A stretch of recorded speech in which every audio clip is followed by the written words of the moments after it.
Hello लोगोफोर आंनि बे बड स्मार्ट टेक्नोलॉजी चेनेलाव नोंथांमोनखौ बयखौबो बरायबाय। लोगोफोर जोङो मिन्थिखायो जे इउट्यूबनिफ्राय जों गोबां रां खामायनोब्ला जोंना सिगां इउट्यूबनि माखासे टार्म्स एन्ड कन्डिशन्स थायो आरो क्राइटेरिया बे कमप्लिट जाग्रोनांगोन। बेखौ जोङो कमप्लिट खालामनो थाखाय जोंहा 1000 साबस्क्राइबार आरो 4000 घन्टा आवार्स टाइम जोंहा कमप्लिट खालामग्रोनांगोन। बिनि उनाव जोंनि चेनेला मनेटाइजेशन अन जायो आरो अन जाखांनायनि उनाव नोंथांनि भिडिअआव एड्स फैदोंना फैयाखै, नोंथाङा खै मिनिटनि भिडिअआव माबायदि एड्स लागायदों, बे नोंथाङा बेखौ बोरै अन खालामब्लासो मनेटाइजेशनखौ अन खालामब्लासो बे हारसिं अट'मेटिकलि जाया। दा माने गावनि जानो खालामनांगौ बेखौ मोनफ्रोमबो भिडिअआव थांनानै नोंथाङा मोनफा मोनफा भिडिअनि मनेटाइजेशनखौ अन खालामनानै लानांगौ। जाय बिथांमोना मनेटाइजेशन अन जाथ'वाखै बेबो इयुनाव गोरलै जागोन बेनि थाखाय बे भिडिअआ बिसोरनि थाखायबो।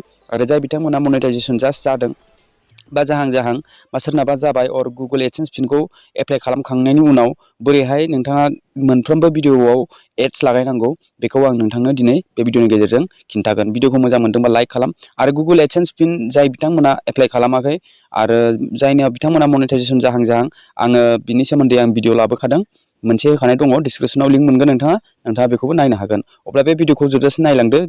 मनेटाइज जाखांनायनि उनाव गुगल एडसेन्स पिन एप्लाइ खालामखांनायनि उनाव मोनफ्रोमबो भिडिअआव थांनानै मोनसे मनेटाइजेशनखौ अन खालामनानै लानांगौ आरोखि। बिनि थाखाय वाइटि स्टुडिअ एप्लिकेशनखौ अपेन खालामनांगोन। वाइटि स्टुडिअ एप्लिकेशनखौ अपेन खालामखांनायनि उनाव नोंथाङा गाहायाव मोनगोन dashboard, content, analytics, comments, playlist. अब्ला नोंथाङा नैबे कन्टेन्टआव क्लिक खालामनांगोन।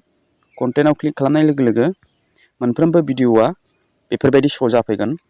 बेफोरबायदि श' जानायनि उनाव नोंथाङा नोंथांनि भिडिअआव मनेटाइज अन दंना गैया। जुदि मनेटाइजेशन अन जानानै दङ अब्ला नैबेबायदि ग्रीन डलार फैगोन आरो जुदि बेहाय येल्ल' डलार फैयोब्ला बिनि थाखाय येल्ल' डलारखौ माबोरैहाय ग्रीनाव लाबोनांगौ बिनि सोमोन्दैबो आङो भिडिअ बानायदोंमोन खोमा, आं गोसोआव गैला, खिन्थु आं बानायगोन बिनि सोमोन्दैबो। आरो नेक्स्टआव आङो नोंथांनि भिडिअआ खै मिनिटनि, बेयाव मोनबेसे एड्स लागायजागोन, माने 8 मिनिटनि गोजौबाथाय भिडिअआ 8 मिनिटसिमबाथाय नोंथाङा गोसोबायदि एड्सखौ 3-4 एड्स लागायनो हायो, जायनि थाखाय नोंथांनि आर्निंआ डाबल जाहैयो आरोखि। अब्ला आं बे भिडिअआव बेहाय क्लिक खालामगोन। क्लिक खालामनाय लोगो लोगो नैबेहाय पेन्सिलनि मार्क दङ, बेहाय क्लिक खालामगोन। क्लिक खालामनायनि उनाव नोंथांनि चेनेलाव जुदि मनेटाइजेशन अन जायाखैब्ला, नैबेयाव मनेटाइजेशन अन जानानै दं आंनाव अलरेडि, अब्ला बेहाय क्लिक खालामनानै नोंथाङा नोंथांनि मनेटाइजेशनखौ नैबेहाय बे अफबो खालामनानै दोननो हायो, अनबो खालामनानै दोननो हायो, खिन्थु अन खालामनांगौ, जायनि थाखाय जोङो फैसाखौ आर्निंखौ रेभिनिउखौ मोननो हानाय बायदि। बिनिफ्राय बे अन जानाय लोगो लोगो बेफोरहाय जुदि बेसे खालि मार्क बे टिक दंना बक्स, बेयाव जुदि बेफोरबायदि लांदां दङब्ला बेखौ टिक मार्क होजोबनांगोन।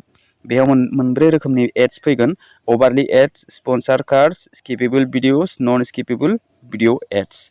अके, अब्ला जोङो बेखौ अन खालामनांगोन। बेखौ अन खालामखांनायनि उनाव जोङो बेहाय बेक फैदो। बेक फैनायनि उनाव नोंथाङा चेक खालामबावदो बेहाय अन जानानै दंखायो। अब्ला आरो बेफोरबायदिनो मोनफ्रोमबो भिडिअआव गुबुन आरो भिडिअआवबो नोंथाङा बेफोरबायदिनो क्लिक खालामनानै मनेटाइजेशनखौ अन खालामनानै लानो हागोन आरोखि, बेफोरबायदि। अके लोगोफोर, भिडिअखौ बुजिदों जानो हागौ।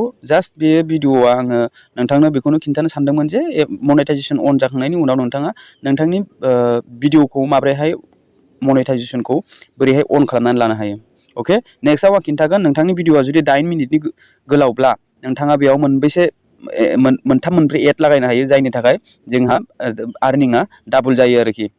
अके, अब्ला आं बे भिडिअखौ बेखिनियावनो दोनथ'नाय जाबाय लोगोफोर। भिडिअखौ मोजां मोनदोंबा लाइक खालाम आरो बेफोरबायदि इनफरमेटिभ भिडिअ नायबाय थानो लुगैदोंब्ला चेनेलखौ साबस्क्राइब खालामनानै बेलनि अल नटिफिकेसनखौबो अन खालामनानै होदो।